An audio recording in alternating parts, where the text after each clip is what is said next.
Salut tout le monde, bienvenue à un autre épisode de Vocation, le podcast où j'échange avec des professionnels de divers milieux afin de vous faire découvrir les réalités de leur métier. Aujourd'hui, on a la chance de s'entretenir avec Alain Albert, qui est directeur au niveau secondaire. Alain nous amène une discussion très intéressante sur tous les différents chapeaux que porte un directeur. Donc, que ce soit au niveau de la fabrication des horaires, de l'offre de services pour les étudiants ou encore de la gestion du personnel. On comprend que le métier de directeur, c'est beaucoup plus en fait que de rencontrer des élèves qui ont été un peu tannants dans leur cours. Évidemment, là, je vous invite, si vous voulez rester à l'affût des différents podcasts, de nous suivre sur nos plateformes de réseaux sociaux, que ce soit sur Facebook, Instagram.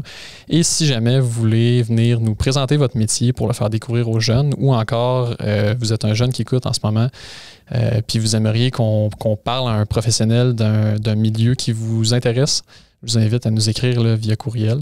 Il va me faire un plaisir de trouver ces acteurs-là dans notre milieu pour vous les faire découvrir. Sur ce, je vous souhaite un excellent podcast.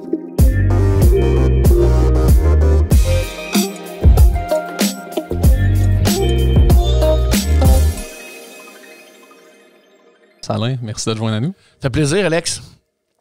Alain, là, d'entrée de jeu, ce que j'aime toujours faire avec les invités, c'est leur demander un peu qu'ils nous résument là, leur métier. Tu sais, je sais qu'il y a différentes facettes là, au métier de directeur.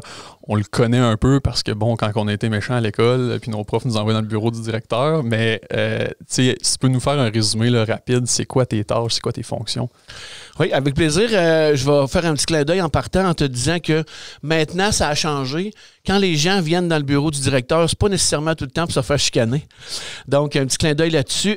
Écoute, les tâches en général, c'est sûr, on a plusieurs employés de différents corps de métier, des enseignants, des professionnels, des soutiens, des employés de soutien. C'est la gestion des ressources humaines. J'ai la chance d'avoir une belle grande équipe avec moi, là, avec les adjoints et les membres du personnel. Donc, il y a un volet ressources humaines, bien entendu, de gérer le personnel, le volet administratif en lien avec le budget, les enveloppes, les subventions, etc. Et puis, l'autre volet qui est hyper important, puis j'aurais dû le nommer en tête de liste, il y a un volet pédagogique, bien entendu. On va à l'école pour faire des apprentissages. Donc, il y a ce volet-là aussi, qui est à quelques reprises un petit peu plus descendu vers les adjoints dans le quotidien. Par contre, les réflexions, l'influence qu'on peut avoir au niveau pédagogique, j'essaie de prendre ce rôle-là à cœur à chaque jour parce que justement, quand on est à l'école, on est là pour les jeunes. Oui, exactement. Puis pour que les jeunes apprennent qu'il y a du fun. S'il n'y a pas de jeunes, il ne se passe rien. Là, fait que c'est ça. Exact. Puis, fait que tu sais, on comprend là, que le métier de directeur, tu es autant impliqué au niveau des professeurs et des différents acteurs dans le milieu qui enseignent aux élèves, puis tu es impliqué au niveau des élèves là, directement. Comment est-ce que ça fonctionne, là, ta gestion de personnel, les profs que tu mets dans telle ou telle chaise? Est-ce que c'est tout toi qui décides ça? Comment est-ce que ça fonctionne? OK. C'est une bonne question. C'est séparé en champs. Donc, du champ 1 jusqu'au champ 19. Un champ appartient à une spécialité. Là, je parle du secondaire, bien entendu. Mm-hmm. Là, je suis là depuis un bout. Ceci étant dit, mettons par exemple, le champ 8, c'est le champ anglais. Okay. Pour être enseignant au secondaire. Il y a le volet d'être qualifié aussi, donc avoir la formation, enseignement en anglais, langue seconde au secondaire, enseignement en éducation physique. Bon, bref, à partir du moment qu'ils ont une spécialité, ils ont un champ, ils sont associés à ce champ-là. Et quand il y a des postes qui ouvrent, tu peux appliquer. Il y a le principe des listes de priorité qu'on n'embarquera pas aujourd'hui, là, mais dans le volet, qui est assis à telle chaise, c'est ceux qui ont des postes, c'est ceux qui ont nécessairement la qualification. Et là, la tâche, est-ce que j'enseigne en secondaire 3, en secondaire 5, en secondaire 4? Est-ce que j'ai des options? Mais ça, puis on est dedans présentement. Là, la diffusion va se faire plus tard, mais présentement, on est à gérer ça un peu. On demande aux gens, aux profs, quelle préférence de tâches ils aimeraient avoir, de connivence avec les besoins de l'école. On essaie d'arranger ça pour que tout le monde soit bien là-dedans. Mais les enseignants et les enseignantes, ils enseignent dans leur champ. Puis des fois, on a besoin de l'externe. On sait qu'on est en difficulté des fois au niveau des ressources humaines. On manque de monde, en guillemets. Là, fait que, n'hésitez pas, je vais essayer de vendre la salade en masse pour qu'on puisse aller en éducation. Donc, c'est ça. Il y a des gens de l'externe ou il y a des gens qui ont le bac en enseignement, mais qui ne sont pas nécessairement dans leur champ. Donc, là, on va chercher leurs compétences pédagogiques, puis on les accompagne avec les gens à l'intérieur, puis les profs. Ça, beaucoup d'entraide. En tout cas, j'acclame l'entraide et le partage que les enseignants font avec les nouvelles. Oui, puis justement, tu parles des différentes tâches. Est-ce que ça, c'est le rôle du directeur de dire, bon, tel prof d'anglais est meilleur pour enseigner au secondaire 3, tel prof de maths est meilleur pour enseigner au secondaire 5, ou ça va vraiment plus avec les préférences des profs? Ça, ce bout-là, ça fonctionne comment? C'est une combinaison des deux, Okay. c'est certain. Puis des fois, ça vient, les enseignants qui viennent jaser avec moi, qui aimeraient peut-être avoir des nouveaux défis, de changer certaines choses, et vice-versa aussi, pour répondre à différents besoins d'élèves. C'est une combinaison des deux. Il n'y a pas plus d'autorité que d'influence là-dedans. Avec les profs, on discute. Puis des fois, la personne se sent bien là-dedans, puis les apprentissages se font bien, puis tout le monde est bien. Souvent, on garde un peu la même tâche. Là. C'est pas... Fait que tu as un peu le rôle de coach de l'école secondaire. Oui. Puis je m'amuse des fois. Il y a une partie, dans nos jobs, on aime beaucoup faire. Moi, préparer l'organisation scolaire pour l'année d'après, c'est quelque chose que j'aime bien. Là. Je fais des poules de hockey avec mes amis, mais c'est pas un pool de hockey, mais oui, on place la patente, puis on jase avec les gens, puis on essaie de soutirer le meilleur de chacun. Là. Mm-hmm. Puis là, tu disais justement, tu es dans cette période-là. En ce moment, on est au mois de mars, là, pour les gens qui vont écouter ça plus tard. Fait que c'est vraiment comme c'est dans cette période-là, fin d'hiver, début printemps, que là, dans le fond, tu prépares ton équipe pour l'année prochaine. Exactement. Les choix de cours, janvier, février. Mars, pour terminer, on termine là, bientôt. Donc, les choix de cours de 6e année jusque vers les secondaires 4, vers leur secondaire 5 de l'année d'après.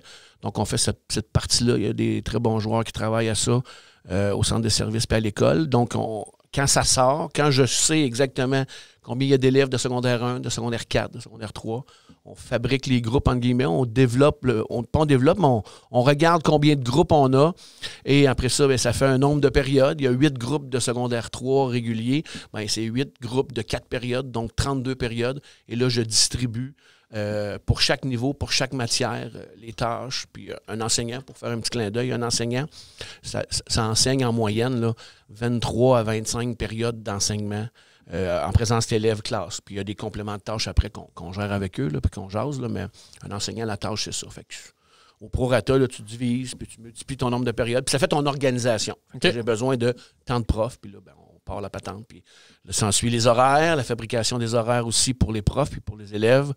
Donc, on est à... un beau casse-tête. Oui, mais c'est super trippant. Moi, j'aime ça au coton. J'aime ça beaucoup, beaucoup, beaucoup. Puis ça nous met... Ça provoque les premiers balbutiements de l'année d'après. On va essayer de finir du mieux possible celle qu'on vit présentement. Ouais. Soyez sans crainte, mais parallèlement, on travaille sur l'autre aussi. Là. OK.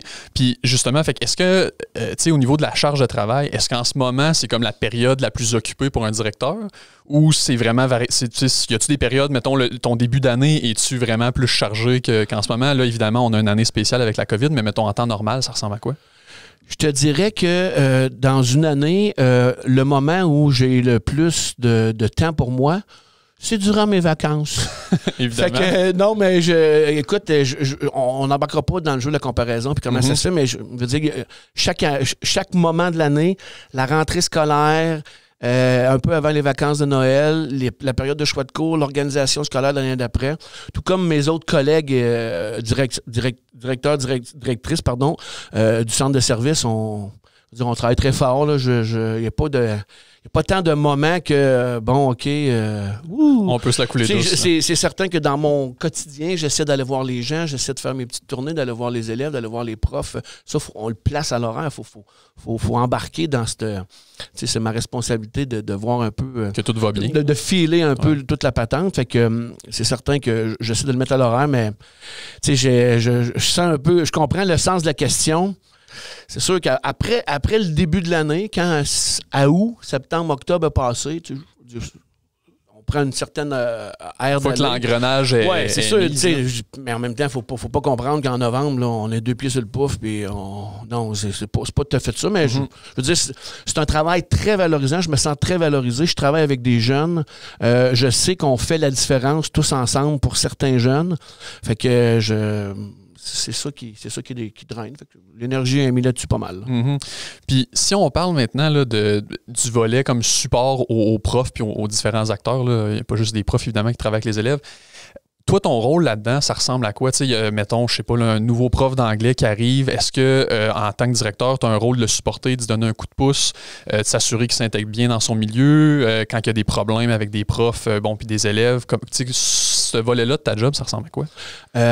Comme directeur, il y a des tâches que je fais moins que quand j'étais adjoint nécessairement. Donc, si je prends la situation que tu apportes, Alex, il y a une problématique où est-ce qu'on va? Bon, je vais faire l'accueil du nouveau prof. Fait que moi, c'est moi qui fais un peu plus la gestion de la ressource humaine. Donc, j'accueille, on parle de la tâche, on offre du soutien, bien entendu. On nomme des noms. Donc, on le dit à la personne. Si tu as des difficultés dans tel volet, tu iras voir telle personne. Dans les 2 pavillons, le pavillon Lac-Calypso puis le pavillon La Forêt, on a des profs qu'à leur tâche, ils sont responsables matière. Okay. Fait que c'est des mini-bras gauche, mini-bras droit pour le terrain. Donc, l'accueil, là, proprement dit, dans le bureau des profs, des petits clins d'œil sur le bord de la porte pour jaser avec les profs quand ils sont nouveaux. Mais la direction adjointe a aussi un rôle prépondérant dans tout ça là, pour s'assurer que, pas quotidiennement, mais par courriel, par un petit clin d'œil aussi, ça va, on n'hésite pas, etc. Puis la voie est pas mal dirigée vers là. Il y a des profs à l'interne, il y a, c'est ça, les directions adjointes, il y a moi, il y a... je veux dire, on s'assure, puis en même temps, faut laisser aller un peu les gens, puis il faut qu'ils prennent une certaine confiance, puis... C'est un peu comme ça que ça fonctionne là, dans l'aide immédiate. Puis s'il y a une problématique avec des élèves, des parents, profs, etc., toute cette relation-là, souvent, à prime abord, c'est les directions adjointes qui sont plus à l'accueil. Puis ça arrive des fois que la personne qui vous parle présentement intervient. Là. Je vais y aller comme ça. Fait que, dans le fond, c'est un peu comme dans le domaine privé. Là, quand ça vient sur le bureau du patron, c'est important. Puis, je veux dire, mais il y a des acteurs en dessous de toi qui font les jobs puis que, dans le fond, ils essayent de t'en enlever le plus possible sur les épaules. Oui, puis c'est chacun, tu sais, tout le monde, c'est comme, tu parlais tantôt d'un coach ou d'une équipe de hockey. Tu sais, il y a plusieurs personnes et plusieurs personnes ont plusieurs rôles. Mm-hmm. Donc, c'est plus l'engrenage de tout ça qui fait que l'équipe va bien puis la force d'équipe, là, nécessairement. Là. Ouais. Il n'y a personne qui peut tout faire. 160 employés, 1300 élèves, 1300 quelques pour 2021-2022. Fait que c'est certain que c'est... Le principe de l'équipe de hockey est assez... Ouais. Puis si on parle justement, là, on a parlé des différents acteurs, mais l'organigramme, mettons, d'une école secondaire, toi, tu réponds de qui? C'est qui ton boss à toi? As-tu un boss? En dessous de toi, là, évidemment, on a parlé des adjoints et tout ça, mais tu peux peut-être nous définir un peu la pyramide, ça ressemble à quoi? Au centre de service, là, il y avait le conseil des commissaires, il y a 2-3 ans. On sait que ça a changé, là, il n'y a plus de conseil des commissaires, donc c'est un conseil d'administration. Et le conseil d'administration, tout comme le volet pédagogique administratif du centre de service, il est géré par la direction générale. Donc, moi, mon patron, là, on va le nommer, là, mon cher ami Yannick. Donc, Yannick Roy, c'est le directeur général du centre de service. Il gère aussi le conseil d'administration, mais le rapport avec moi, c'est le DG qui est directeur général des directeurs. Il y a le directeur, la directrice des services éducatifs, il y a le directeur des ressources matérielles, il y a le directeur des ressources humaines, il y a le directeur des finances. Et dans le volet pédagogique, là, il y a les directeurs d'établissement, dont moi, les adjoints et les amis de Lacorne, Saint-Marc, peu importe, là, d'un peu partout, toutes les directions. Fait que c'est ça l'organigramme. Puis, c'est comme ça que c'est fait. Yannick, il y a aussi au niveau du centre administratif, là, du personnel de soutien, il y a des cadres aussi dans tout ça. Mais l'organigramme, là, le patron, là, c'est Yannick. Puis, tout comme moi, on essaie de ne pas trop apporter de situation au DG. Je fais des blagues. C'est comme ça que c'est fait pas mal. OK, super, je comprends. Puis, est-ce que lui te donne régulièrement des directives ou, toi, as-tu une grosse latitude là-dedans? Faut-tu que tu fasses des rapports réguliers avec ton supérieur? Comment ça fonctionne, ce côté-là? Avec le supérieur, je vais juste compléter avec ce que tu mentionnes vers la fin. Avec le supérieur des redditions de comptes, oui puis non, on a la chance, l'équipe de gestion, de se voir minimalement une fois par mois, qui on traite de certains points, puis on a la chance d'avoir des jases là, de famille ou dans la chambre de hockey, pour faire l'analogie. Et les redditions de comptes, il y en a souvent au ministère, là, des enveloppes budgétaires qu'on reçoit, donc il y a des infocollectes, comme on appelle, qu'il faut répondre de ce qu'on a fait avec l'argent, de où ce qu'on l'a dirigé, puis est-ce que ça a servi, etc., etc. Puis sinon, c'est de la gestion annuelle. Oui, des fois, on jase de certaines choses qui est à trait à l'école, mais souvent, les discussions traitent de ce qui se passe généralement comme équipe de gestion avec les directions, puis le DG de notre centre de service. Là, okay. Des enlignements, des lignes de conduite, des suggestions au niveau de la gestion des ressources humaines. On a une belle concertation très fréquente. Ça aussi, c'est bien intéressant là, comme okay. employé. Puis justement, tu ouvres la porte, là, tout ce qui est gestion là, de l'enveloppe budgétaire. Toi, ton rôle là-dedans, au début de l'année, tu reçois un budget. Comment est-ce que ça fonctionne là, de planifier l'argent que tu vas dépenser dans une année pour tes différentes ressources, de pouvoir peut-être aller chercher des ressources supplémentaires à une année X? Comment est-ce que tu modules ça puis tu gères ça? Avec l'équipe de direction adjointe, c'est clair. Avec certains comités, des fois à l'école, on a des enlignements, on a des partenaires, là, que ce soit les sports, que ce soit les matières proprement dites, mais on reçoit, on fabrique le budget de l'année d'après, on propose le budget de l'année d'après au conseil d'établissement en juin. Fait qu'en juin, avec le conseil d'établissement de notre école, on propose, on expose là, à quoi ça va ressembler le budget de l'année prochaine, en lien avec les élèves, en lien avec les éventuelles enveloppes qui sont récurrentes et qui reviennent année après année. Ceci étant dit, de l'enveloppe budgétaire au complet de l'école, là, aux alentours de 11-12 millions, il y en a plus que la moitié que c'est du salaire. Fait que j'ai pas grande gestion à faire là-dedans, mis à part le surplus ou les gens qu'on engage pour venir compléter des tâches d'enseignants. Là. Mais ça fait partie de la masse enseignante. Donc, le volet masse enseignante ou masse salariale, pardon, je ne gère pas ça. Ben, je n'ai pas ça. Ça se fait ça, là, c'est ça, merci. L'autre côté, ben là, c'est ça. C'est les enveloppes au niveau du ministère. Là, qu'est-ce qu'on peut faire avec... Il y a des enveloppes sur l'école inspirante, il y a des enveloppes sur des activités parascolaires au secondaire. Il y a des enveloppes, beaucoup d'enveloppes de soutien pour les travailleurs en travail social, les professionnels, les psychoéducations, la vie étudiante, techniciennes au niveau de la piscine, la nouvelle piscine qui s'en vient. On a une joueuse qui fait ça. On a le magasinier. Ça va. Il y a beaucoup d'enveloppes qui nous permettent de ventiler ces dépenses-là. Donc, c'est un peu comme ça que ça fonctionne. Puis, c'est pas notre gestion, on la fait pas une fois en août. Puis, ben c'est comme ça. Écoutez, puis nous aussi, à l'interne, là, une fois par semaine, on se rencontre avec les adjoints puis on parle de pédagogie, de ressources humaines puis d'administration. Mais on se régule. On se régule tous les mois, puis surtout là, tous les mois, tout instant qui est nécessaire.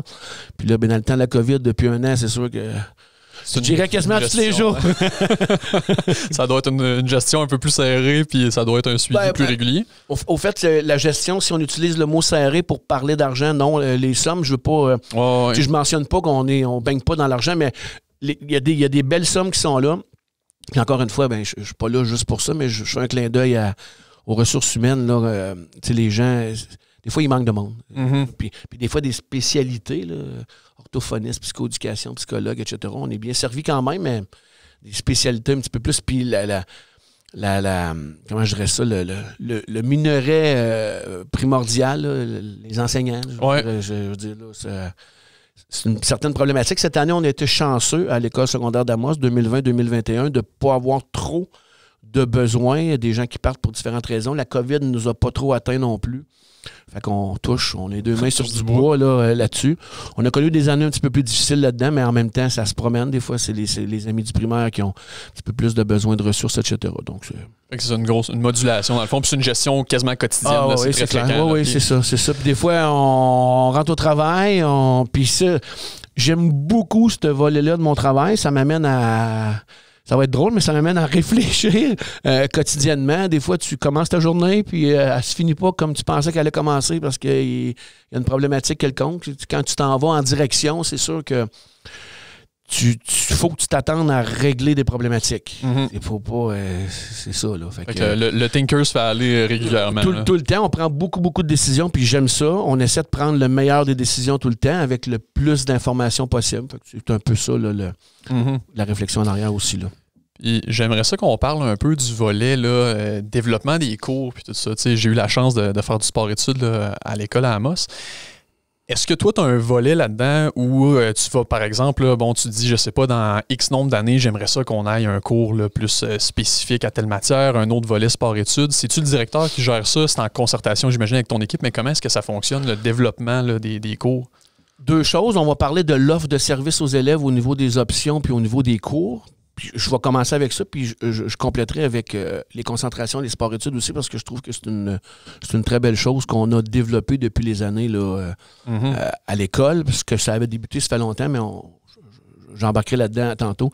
Annuellement, par les préférences de tâches, on se rappelle tantôt, j'ai parlé des préférences de tâches, les profs qui mentionnent « j'aimerais mieux enseigner en tel niveau, tel niveau, tel niveau ». Parallèlement à ça, annuellement, et les profs le savent, s'ils ont des idées, s'ils ont une passion particulière qui peut être référable au 21e siècle. Là, je parle pas juste de technologie, mais je parle de n'importe quelle passion. Les gens viennent me voir, puis ils me jasent de ça. Et quand on a une bonne idée de à quoi ça peut ressembler comme offre, on l'offre aux élèves. On le passe à travers le guide de choix de cours, puis on le met à la feuille de choix de cours. Fait que l'élève peut choisir ce cours optionnel-là.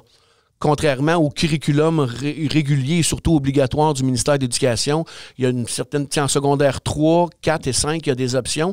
Et à la Calypso, depuis les 4 dernières années, on offre au fait à des élèves qui ne sont pas dans les programmes de sport-études ni de concentration d'avoir aussi une option, ce qui n'est pas le cas partout en province. C'est vraiment un choix d'école qu'on a fait, ça, de faire quelques ponctions, d'enlever une petite période de français, une période de maths, enlever une période d'anglais à certains niveaux.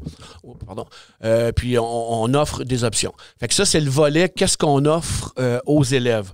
Puis là, le choix de cours en fait que il y a 26 élèves qui ont décidé de choisir tel cours, c'est sûr qu'on va l'ouvrir. Il y en a 8, on ferme le cours puis on redistribue les choix des élèves. Là. Fait que c'est un peu comme ça que ça fonctionne quand on a le goût d'ouvrir quelque chose ou on a le goût d'offrir quelque chose aux élèves qui sort du curriculum régulier. Fait que c'était un peu le même principe qui s'est fait depuis les 12 dernières années. En tout cas, je vais parler pour moi. Ça fait 12 ans que je suis le directeur là, de la polyvalente de la Forêt dans le temps, maintenant devenue École secondaire d'Amos avec la fusion de la Calypso. Donc, on a 160, bon an, mal an, on a 160 athlètes de sport-études répartis sur différents programmes, le hockey, le basket, le patinage artistique, le vélo, la natation. Et puis, on a des concentrations qu'on a jointes à ça pour former une communauté. C'est plus facile après ça d'avoir des groupes en sciences de l'environnement dans les options, en chimie physique dans les options et dans les groupes réguliers. Si on a une masse qui équivaut présentement à environ 400 élèves de l'école qui sont en concentration ou en sport-études, de secondaire 1 à 5, ça fait que les groupes, on est capable de remplir plus nos groupes. Puis remplir, ça ne veut pas dire le mettre au maximum, mais comprenez que dans les budgets, si tu as des groupes de 24, 28, ça coûte moins cher, entre guillemets, comme administrateur, que si on a des groupes de 14 ou de 15. Évidemment, ça aussi, c'est un volet qu'il faut réfléchir. Là. Nonobstant l'offre qu'on doit faire aux élèves, il faut essayer de maximiser nos sommes pour être capable, si on a pas du surplus, mais des marges de manœuvre, de réinvestir dans les différents services aux élèves. Fait que c'est un peu comme ça que ça fonctionne par rapport à l'offre, mais c'est sûr que le ministère de l'Éducation, il nous dit, par exemple, qu'en secondaire 4, tu peux avoir 6 ou 8 périodes, 9 jours de français. Fait que nous, on décide, depuis belle lurette, de qu'est-ce qu'on fait avec ces périodes-là. Fait que est-ce que je donne 6 périodes? Est-ce que j'en donne 7? Est-ce que j'en donne 8? Fait que ça, c'était des choix d'école qui ont fait que la grille matière, le nombre de périodes qu'on donne à chacun des groupes, c'est ça qui fait les 36 périodes de l'élève. Là. C'est comme ça que ça fonctionne. Là. OK, super. Fait que c'est ça. Vous avez un encadrement nécessaire du ministère, là, des barèmes minimums à respecter. Oui. Puis après ça, c'est vraiment toi puis ton équipe, puis à l'aide des professeurs, puis des intérêts de chacun, exactement, que vous venez tout moduler ça pour offrir le meilleur service possible aux élèves. C'est ça, exactement. Cool. C'est ça. Alain, mettons qu'on revient en arrière, le parcours pour devenir un directeur.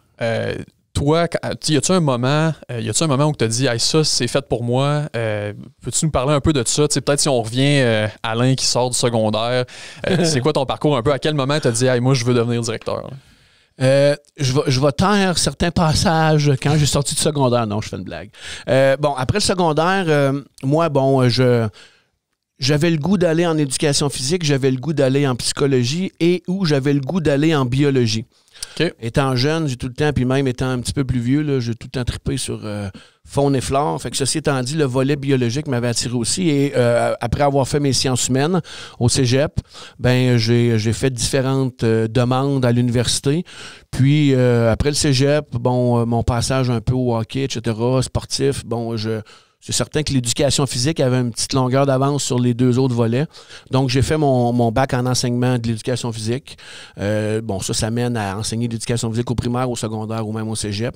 Fait que j'ai fait ça à Québec. Super années, études, colocation, sport... de temps en temps, plaisir avec des amis. Bon, vous comprenez ce que je veux dire. Là. Fait que c'est des super années. Mais c'était en éducation physique. Ouais. Après ça, en 1993, quand j'ai terminé, si présentement les gens terminent leur baccalauréat en enseignement, travaillent très rapidement après le bac, c'était pas le cas en 93. Donc, c'était... Okay. Il y avait plus de gens stables dans les écoles que présentement. Fait que j'ai bifurqué dans quelques petites choses là, dans mon travail, mais je faisais quand même des petits contrats, puis je travaillais en éducation, puis pas tout le temps en éducation physique, mais bref, je travaillais en éducation.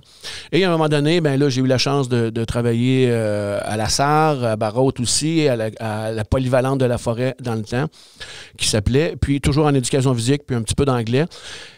Pour être directeur, il faut que tu aies déjà enseigné. Okay. Fait que à ce moment-là, moi, je pense pas à ça. Là.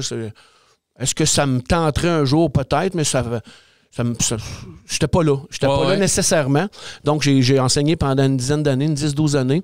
Et puis, à un moment donné, un concours de circonstances avec l'ancienne directrice de la polyvalente, pour pas la nommer, Mme Grondin, Marie-Hélène, qui me parle de ça te tenterait-tu d'essayer ça? Quelqu'un qui était là, qui est parti, etc. Fait que de fil en aiguille, j'avais 36 ans, je me trouvais jeune, entre guillemets, puis je suis pas en train de manquer de respect à l'âge de mes collègues et à mon âge, mais en éducation, j'avais l'impression comme prof que je pouvais faire encore des choses, j'avais le goût d'en faire encore des choses, mais en même temps, je trouvais que l'offre était très attirante. Puis c'était intéressant. Puis la personne qui me parlait de ça, j'avais le goût aussi de travailler avec elle, bien entendu. Là. Fait que ça a commencé comme ça. J'étais adjoint 1 an, 2 ans, 3 ans, 4 ans à la polyvalente. Je m'occupais particulièrement des secondaires 3, certains parcours axés sur l'emploi, puis certaines classes adaptées. Puis de fil en aiguille, c'est venu comme ça. Puis à un moment donné, la directrice qui était là a quitté, puis le poste a ouvert à travers les collègues, etc., ceux qui étaient intéressés. Puis j'ai levé la main, puis en 2005, là, j'ai... OK, depuis 2005, ça. Puis justement, avant de te lancer dans la job d'adjoint, ça faisait combien de temps que tu étais prof? 11 ans à peu près, okay. Là, entre les contrats temps plein puis les contrats un petit peu plus à temps partiel. Là. J'ai fait de 10 à 12 là, comme professeur d'éducation physique et autres, principalement en anglais aussi. OK, super. Puis, tu sais, là, tu as eu un offre, on est venu te chercher un peu, on t'en a parlé, on t'a proposé quelque chose. Comment est-ce que, tu sais, là, est-ce qu'il y a un processus d'application? J'imagine que le poste, c'est l'enseignement, c'est public, il doit avoir un affichage, il y a des gens du milieu qui appliquent, puis là, il y a des entrevues. Comment ça fonctionne, ce bout-là? On parlait tantôt du DG. Quand il y a, le DG est responsable des postes avec l'association des directeurs, mais le DG a l'influence des postes de direction. Fait que le DG, dans son décret à lui, dans sa marge de manœuvre de tout ce qu'il peut faire, là, je ne suis pas au courant de tout ce qu'il peut faire, mais je sais que à partir du moment que tu peux être côté directeur, tu peux être muté. Bon, ça jase, là, c'est pas une mutation sans parler. Là. Yannick est très, très reconnaissant de ça. Puis on a des belles discussions avec le DG, notre DG, pour voir où est-ce qu'on veut aller, comment on s'en va, puis où est-ce qu'on veut faire le travail, etc. Fait que lui, il a la possibilité de mettre quelqu'un pendant un an, il y a la possibilité d'ouvrir le poste, il y a la possibilité de muter. Donc, nonobstant ces différentes manières de placer ses joueurs dans son équipe, oui, des fois, il y a des concours, des fois, il n'y en a pas. Fait que c'est variable. C'est variable, c'est ça. Moi, quand j'ai été nommé, c'était un concours qui était ouvert à l'interne. Donc, tous les directeurs présents à l'interne avaient la possibilité de lever la main et de dire au DG d'antan, Yannick et M. Barry, là, il y a eu une transition dans ce temps-là. Ceci étant dit, il y avait le choix de lever la main. Puis là, après ça, il y avait des entrevues. Puis C'est comme ça que ça a fonctionné. Mais il y a différents azimuts. C'est pas tout le temps le même track, excuse le terme, mais c'est pas tout le temps la même voie pour rentrer nécessairement. Moi, ça a été une entrevue puis une nomination. OK. Puis là, aujourd'hui, là, le DG, il y a toi. Toi, par exemple, quand tu te cherches des adjoints, il y a quelqu'un qui quitte. Ça se fait de concert avec le DG? Oui. Comment est-ce que ça fonctionne? Ça fonctionne comment? Ouais? Oui. Quand il y a un poste de disponible en direction adjointe à l'école secondaire d'Amos, c'est moi le directeur, donc c'est moi le supérieur immédiat. Moi, je jase avec le DG de ça, c'est sûr. Fait que là, mettons qu'on affiche, les gens, on peut lever la main, ça peut être des gens de l'interne. Puis des fois, ben c'est ouvert à l'interne et à l'externe également. Des postes d'adjoint, des fois, il y a... Fait que si de l'interne, tu es intéressé, tu peux être placé directement par le DG ou passer par un processus d'entrevue si c'est ça la demande. Mais souvent, je suis là, le DG est là. Dans le temps, il y avait des commissaires aussi qui venaient représenter. Sinon, il y a des gens, des ressources humaines. C'est un comité rarement de 4 personnes. C'est souvent 3. Puis le directeur est là. Fait que je ne cacherai pas que j'ai une bonne influence dans qui on prend comme candidat parce que je vais travailler avec. Puis ça va être. Oui, c'est ça. Il faut que ce soit. C'est ça. Faut que ça fitte au niveau de l'équipe. On est très, très, comme directeur, comme supérieur immédiat, on est très impliqué dans la démarche. Là. Ça, il n'y aura pas grande discussion là-dessus. Là. Oui, évidemment. Oui, c'est ça. Une semaine pour un directeur, c'est-tu du 40 heures régulier, là, 9 à 5? Y a-tu des fois des fins de semaine que tu es au bureau parce qu'il faut que tu règles des dossiers? Ça ressemble à quoi une année à ce niveau-là? J'aurais répondu aujourd'hui, pas tout le temps avec précision, mais ça va être ça pareil. Fait que quand tu me dis tantôt, y a-tu des moments dans l'année que c'est plus mollo, etc., c'est difficile à dire.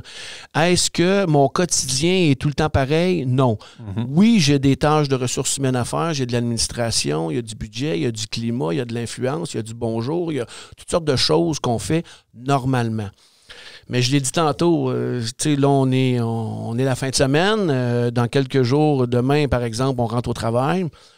Je sais ce que j'ai à faire, mais ça se peut qu'à 10h18, il se passe quelque chose. Ça se peut qu'à 11h40, il se passe d'autres choses. Ça se peut qu'on jase de certaines affaires. Puis surtout dans le temps de la COVID, on a eu aussi fréquemment des nouvelles informations. Fait que ça aussi, ça vient meubler le quotidien. Là. Puis c'est pas juste de la gestion de COVID qu'on fait, c'est pas ça du tout, mais ça vient aussi changer.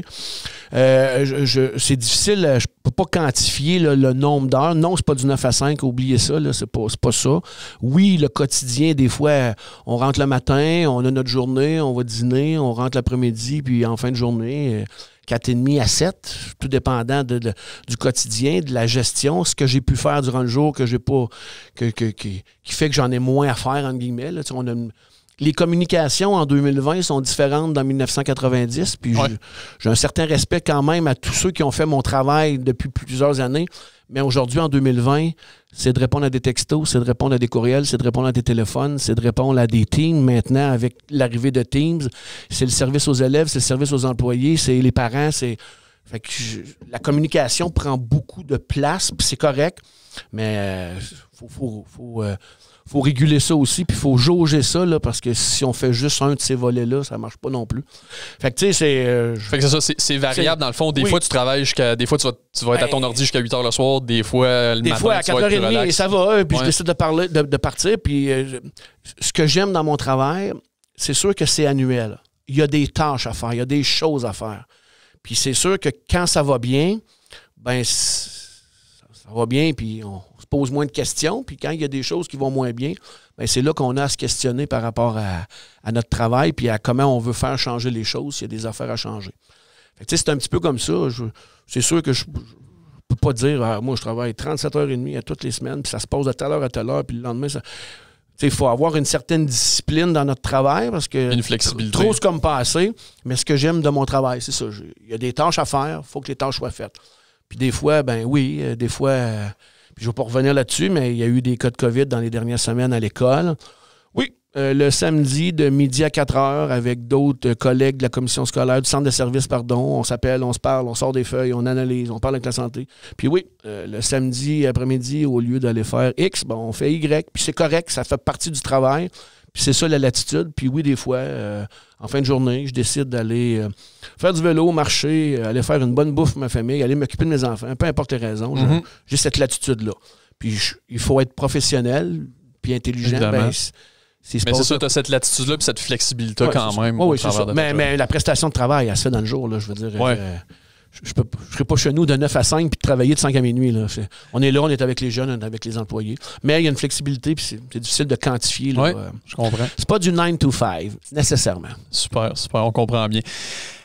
Pour revenir un peu au moment où tu t'es lancé là, dans un poste de direction, là, est-ce qu'il a fallu que tu suives quelconque formation? Est-ce que tu te sentais prêt à te lancer là-dedans à ce moment-là? Il a-tu fallu que tu fasses des ajustements? T'es-tu arrivé là, puis Colin, finalement, j'ai du rattrapage à faire parce que j'ai peut-être pas les connaissances nécessaires. Ce bout-là, comment tu l'as vécu? Ça se passe comment? Sans être obséquieux, je trouve que tu poses des bonnes questions. C'est intéressant. On va aller au fond de la chose. Quand tu postules à un poste de directeur ou adjoint, mettons, puis ou quand tu veux être en direction officiellement, il y a un diplôme d'études spécialisées supérieures que tu dois faire. Avant, pas nécessairement, mais assurément pendant. Tu as un laps de temps qu'il faut que tu ailles chercher une formation au deuxième cycle à l'université. Okay. Donc, en administration scolaire. Fait que ça m'a pris 5 ans. On l'a fait, un cours par session pendant 5 ans. Okay. Puis j'ai fait ça. À partir du moment que j'ai commencé comme adjoint, je me suis impliqué dans ce processus-là. Puis 5 ans après, à un cours par session, avec des collègues régionaux puis locaux, ben, on a fait notre desk, qu'on appelle. Mm-hmm. Puis ça, c'est la formation officielle, entre guillemets, qui fait que, ben, t'es légal, là, entre guillemets, puis légal en lien avec le DG, mais en lien avec la profession aussi. Fait qu'il y a ça à faire.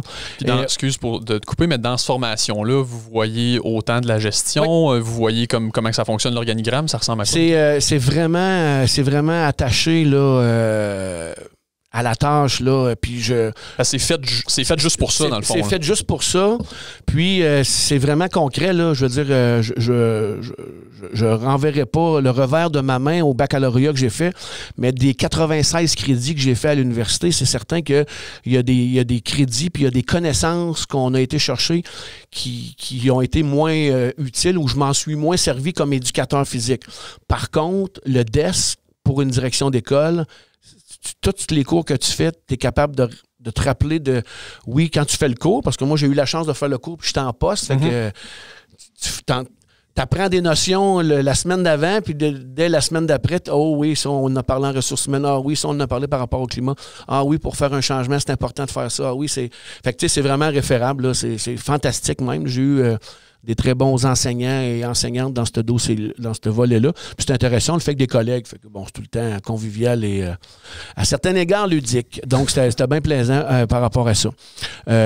Puis juste me rappeler aussi le petit bout de la question. Là, tu sais, est-ce que justement, là, tu parles du DES que tu as fait sur 5 ans, mais mettons... tu sais, day one, là, journée 1, quand tu es embarqué. Oui, parce que là, tu parles justement du fait que, bon, les notions que tu as apprises au DES t'aident beaucoup, mais là, j'imagine que quand tu as commencé journée 1, ben, il t'en manquait peut-être que tu as vu à l'année 5. Oui. Au fait, l'année 1, première journée, là, j'avais rien de fait au niveau de l'administration scolaire. C'était le prof d'éduc, Alain Albert, qui venait essayer la direction adjointe à la polyvalente de la Forêt. Il y avait 900 quelques élèves. On était 2 adjoints. Il y avait Marie-Hélène, la directrice. Puis on se séparait les tâches à 3. Puis j'avais un volet, comme je disais tantôt au début de l'entrevue, là, comme adjoint, là, avec la pédagogie, les profs, les parents, les élèves, etc. Fait que j'étais moins en confiance quand j'ai débuté comme directeur adjoint que dans un gymnase, par exemple. Mais en même temps, je me suis laissé aller là-dedans, répondre aux profs, répondre aux élèves. Puis le temps fait une certaine œuvre, là, un certain œuvre dans tout ça, là, pour être capable de s'acclimater au travail, qui est un volet de gestion là-dedans aussi, là, gestion des profs dans ma tutelle, dans notre tutelle, les élèves, les parents, etc. Fait que, tu sais, non. Puis à mesure que la formation ne règle pas tout, au contraire, là, c'est les qualités aussi de personne, comment tu réagis au stress, comment tu gères tes émotions, comment tu entre gens, comment tu jases avec les gens, quelle écoute que tu as. Je veux dire qu'il y a sûrement une des questions qui vont parler des qualités d'une direction, mais si je peux me permettre, là, on développe ça, puis le quotidien, des fois, tu t'attends pas à gérer quelque chose, fait que là, il faut que tu le gères, fait que là, tu développes des compétences dans ces situations-là. Est-ce qu'au début, même là, présentement, est-ce qu'on se trompe des fois? Oui, il n'y a pas de problème. Mais on reconnaît toujours l'intelligence des gens quand on se trompe jamais 2 fois pour la même raison. Fait qu'on essaie d'être en acuité là-dessus, mais par contre, je veux dire qu'il n'y a c'est ça, tu le vis. Puis après la première année, là, je ne veux pas rentrer trop dans les détails, mais après la première année, comme direction adjointe, je me suis questionné, allant même jusqu'à mentionner que peut-être que je vais revenir en direction, mais peut-être pas là. Puis là, finalement, après d'autres discussions, décidé de faire une deuxième année comme adjoint. Et après une deuxième année, là, je me sentais plus à l'aise. Puis je voyais le tremplin d'influence. Là, c'est vraiment intéressant comme travail quand tu veux influencer. Mm-hmm. Oui, dans mon travail et le poste que j'occupe, je peux être autoritaire. Autoritaire, ça ne veut pas juste dire chicaner, ça veut dire j'ai les moyens de prendre cette décision-là, je la prends. Mm-hmm. Mais j'aime beaucoup, beaucoup le volet j'influence pour apporter l'équipe dans la même lignée, puis pour être capable de consulter, puis que moi, dans ma gestion, la meilleure idée pour la réussite des élèves, qu'elle vienne de la direction, qu'elle vienne du personnel de soutien, qu'elle vienne des enseignants, qu'elle vienne des élèves. Ça me dérange pas. Oui, mais ça me dérange pas si on prend la meilleure décision possible pour la réussite des élèves. C'est comme ça que c'est. Fait que c'est ça. Reste qu'au départ, il y a quand même une bonne période d'adaptation là, quand tu fais le saut de professeur versus direction, parce que de la façon que tu nous en parles, c'est quand même deux milieux qui sont relativement différents. Là. Très complémentaires, mais très différents également. C'est certain. Parfait. Puis là, justement, tu nous ouvrais la porte tantôt. Les qualités d'un bon directeur, selon toi, c'est quoi?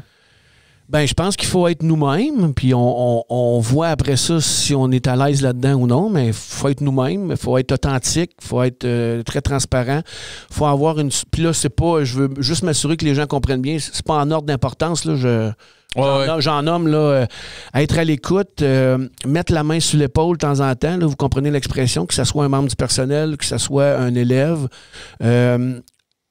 être aussi en lien et en respect des valeurs de l'école et de ce qu'on veut exposer là, aux élèves, aux parents, à la communauté. Il faut s'adapter, on doit s'adapter, puis on est bien dans l'adaptation qu'on doit faire à la société du 21e siècle. Mais faut garder aussi nos valeurs, faut être capable de tenir ça. Puis de temps en temps, faut dire aux gens, c'est comme ça que ça fonctionne chez nous. Mm-hmm. Chez nous, c'est comme ça que ça fonctionne. Puis on a l'aval, puis je représente. C'est un volet de représentativité aussi de l'équipe. Moi, je représente 160 personnes. Je suis seul avec toi aujourd'hui ici, mais il y a 160 employés. Par respect pour eux, je représente 160 personnes. Fait que c'est comme ça que cette qualité-là est importante aussi, que ce soit une plus petite ou une plus grande équipe. Le plaisir, il faut avoir de la place au plaisir tous les jours. C'est pas parce que tu as du plaisir que le travail se fait pas. Au contraire, je pense que ça se fait mieux, puis c'est plus optimal. Puis on s'invite pas tous à prendre un 5 à 7 le vendredi, mais on se respecte tous, puis on est tous capables d'être là pour les mêmes raisons, c'est-à-dire les petits kids et les petites kids dans classe. Fait que, grosso modo, les qualités, là, en tout cas, c'est celles que moi, j'essaie de prôner le plus possible. Puis il y en a d'autres, là, j'en échappe, c'est certain. Être rationnel aussi à ses heures. Là. Tu gères des budgets, tu gères des ressources humaines. Des fois, il faut... Puis c'est avoir un bon équilibre entre le rationnel et le créatif. On sait cerveau gauche, cerveau droit. Là, ces capacités-là. Fait que ça, c'est une qualité importante aussi.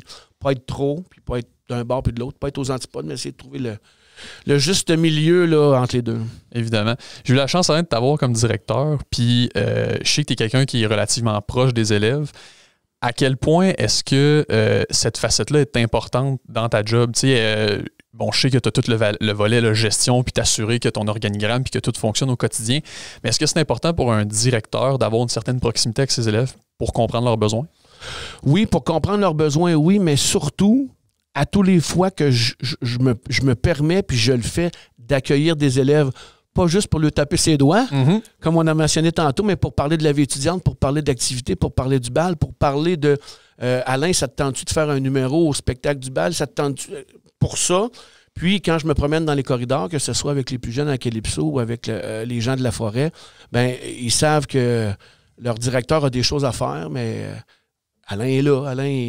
Puis, c'est pas parce qu'on jase à l'Agora ou dans la salle Claude Bertrand ou dans les corridors à la Calypso que j'ai des grandes jases avec les élèves, mais ça me donne l'impression, puis je crois à ça, que les élèves savent que Alain est là, puis si je veux jaser avec, je peux y aller, puis notre directeur est relativement présent dans ce qu'il peut faire. Je ne peux pas passer mes journées à faire juste des relations avec les élèves, nécessairement, mais je sais ça, puis oui, c'est important, c'est sûr que c'est important, puis bon, ça nous garde plus jeunes, oui puis non, mais ça me garde contact au maximum que je peux aller le chercher du terrain de de nos milieux là, présentement avec la Calypso puis la forêt. Fait que c'est, puis de temps en temps, je vais faire un tour dans les bureaux de la vie étudiante, d'un bord ou de l'autre. Je sais qu'il y a des élèves qui sont là. Je vais dans les salles des profs. J'essaie de rencontrer les gens le plus possible. Puis, mais pour en revenir aux élèves, c'est sûr que c'est différent. Des fois, tu as moins de contact avec les élèves quand tu es directeur d'école puis tu as une équipe d'adjointes, mais il faut qu'on garde contact, c'est sûr, là, de différentes manières. Oui, super. En terminant, là, je te demanderais peut-être quelqu'un qui nous écoute en ce moment et qui se dit hey, Colin, ça c'est quelque chose qui m'intéresse, ou un professeur, mettons, qui est en début de carrière, qui dit hey, ça c'est quelque chose qui m'intéresse. Y a-tu des façons de savoir si tu peux t'enligner là-dedans? Y a-tu des choses que tu peux faire pour t'aider à te rendre à un poste de gestionnaire, de directeur en fait? T'as-tu des conseils à donner? Je veux pas embarquer dans l'image, mais il n'y a pas un appel à un moment donné qui vient nécessairement. En tout cas, moi, dans mon cas, puis je vous ai conté tantôt un petit peu comment ça a fonctionné. C'est la directrice, une collègue qui m'en parle, puis là, on se met à réfléchir. Ouais, peut-être, ouais. Bon, ceci étant dit, si je reculais en arrière, pourquoi j'aime ça, être en direction, puis pourquoi j'aime ça, être directeur d'école? J'en ai parlé souvent, là, c'est l'influence qu'on peut avoir. Ouais.